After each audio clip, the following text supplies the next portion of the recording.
Hey guys, this is Stan Prokopenko. Welcome to another episode of Proko.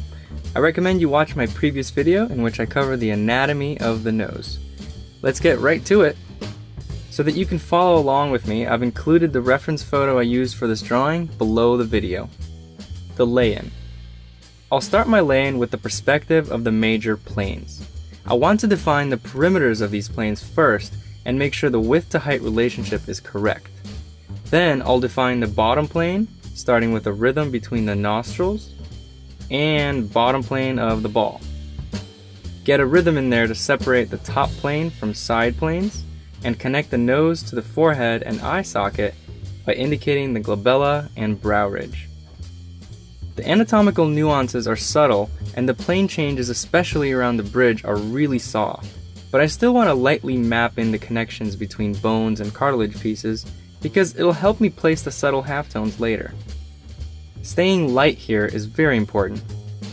Her nose points down, and so the septum will extend further down than the wings. The septum and wings curl in, and so the nostril shape is not just a simple oval, but more of a comma. On the other side, you don't see the inside of the septum, so the shape of the nostril will be defined by the wing and by the front plane. When the light is coming from the top, in this case it's top left, most of the bottom will be in shadow. Mapping in the shape of the shadow along the wings and ball is a key element. Notice this little square shape. That's this minor plane here, which defines the side of the front of the nose, giving it some thickness.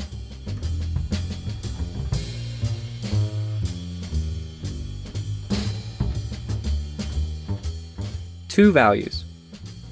I'll add the cast shadow from the nose and group this entire mass into one shadow value. Even though I see variations of value within the shadow, like this reflection under the nostril, those light values are still part of the shadow family. If you isolate these values, you'll see that the reflection in the shadow is much darker than the halftones in the light.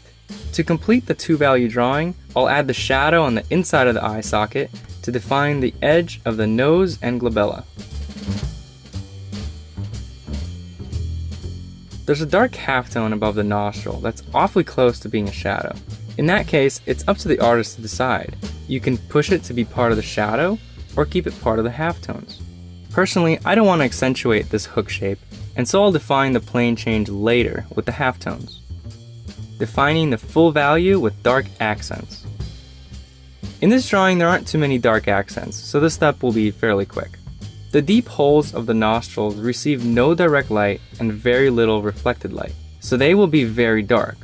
Then, as the septum and wings curl under, there will be some dark in those creases.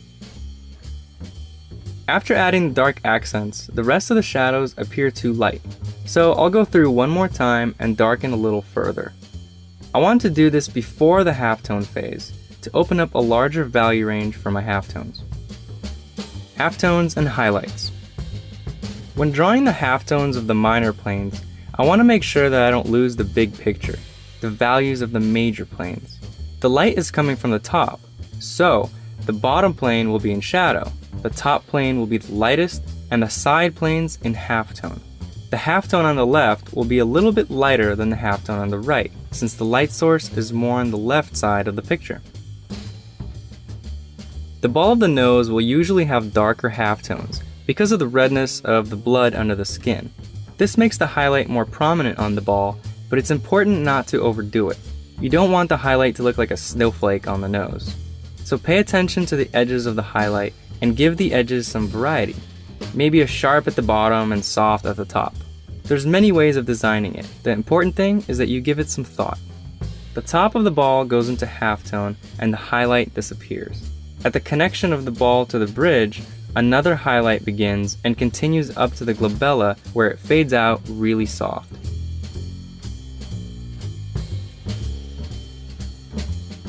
And get some more halftones on the sides.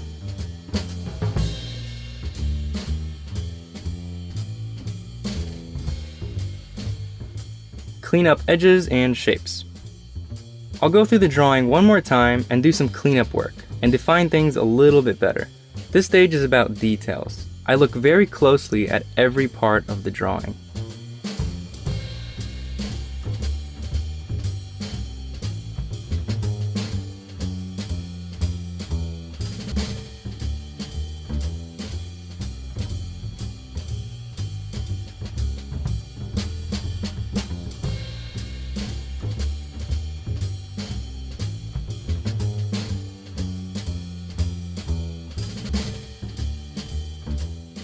So as usual, I'm giving away this drawing, but this time I'll give it to one of my mailing list subscribers.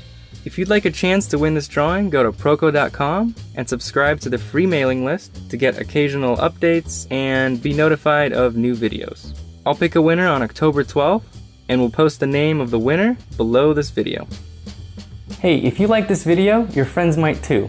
Please help me out and share this video on your favorite social network. And don't forget to subscribe to the newsletter on Proko.com.